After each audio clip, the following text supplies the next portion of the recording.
ஒரு வாரத்துக்கு தேவையான காய் எல்லாமே வாங்கிட்டு வந்துட்டாங்க. என்ன ஹஸ்பண்டும், அத்தையும் போய் தான் மார்க்கெட்ல வாங்கிட்டு வந்தாங்க. அத்தை, மாமாவும் மட்டும் இருந்தாங்கன்னா, இவ்வளோ காய் வாங்கிட்டு வர மாட்டாங்க. ரொம்ப கம்மியான குவான்டிட்டில தான் வாங்கிட்டு வருவாங்க.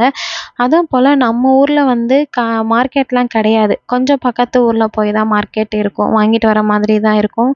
நம்ம வந்து திருப்பரங்குன்றத்துல போனா நம்மளுக்கு வேணுன்ற காயெல்லாம் பார்த்து, நம்மளுக்கே எது வேணும், எது வேணாம் அப்படின்னு நம்மளே செலக்ட் பண்ணி வாங்கலாம். அதே இது இங்க ஊருக்குள்ள விக்கிற காய் வந்து அந்த மாதிரி வாங்க முடியாது. அவங்க எடுத்து குடுக்கறது தான் நம்ம வாங்கணும்.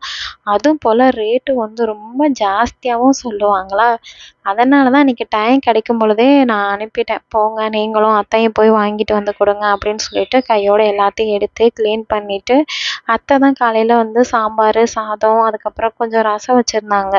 நான் வந்து கொஞ்சம் அப்பளமும், அதுக்கப்புறம் அந்த உருளைக்கிழங்கு மசால் மட்டும் ரெடி பண்ணியிருந்தேன். பசங்களுக்கும் ஊத்தி குடுத்துட்டு, ஹஸ்பண்டுக்கும் சாப்பாடு வச்சு அவங்கெல்லாம் சாப்பிட்டதுக்கப்புறம், அதுக்கப்புறம் நானுமே சாப்பிட்டேன். கொஞ்சம் லேட் ஆயிருச்சு. பசிக்காமயே இருந்தது. உடம்புக்கு கொஞ்சம் முடியலையா, அதனால சாப்பிடாம இருந்தா இன்னும் ரொம்ப ஃபீவர் ஆயிரும் அப்படின்னு சொல்லிட்டு தான் அதுக்கப்புறம் சாப்பிட்டோம். அப்புறம் மாமா கொஞ்சம் கலரும் வாங்கிட்டு வந்து குடுத்தாங்க. குடிச்சிட்டு டேவ கம்ப்ளீட் பண்ணியாச்சு. ஓகே ஃப்ரெண்ட்ஸ், இன்னொரு வீடியோல பார்க்கலாம். Thank you.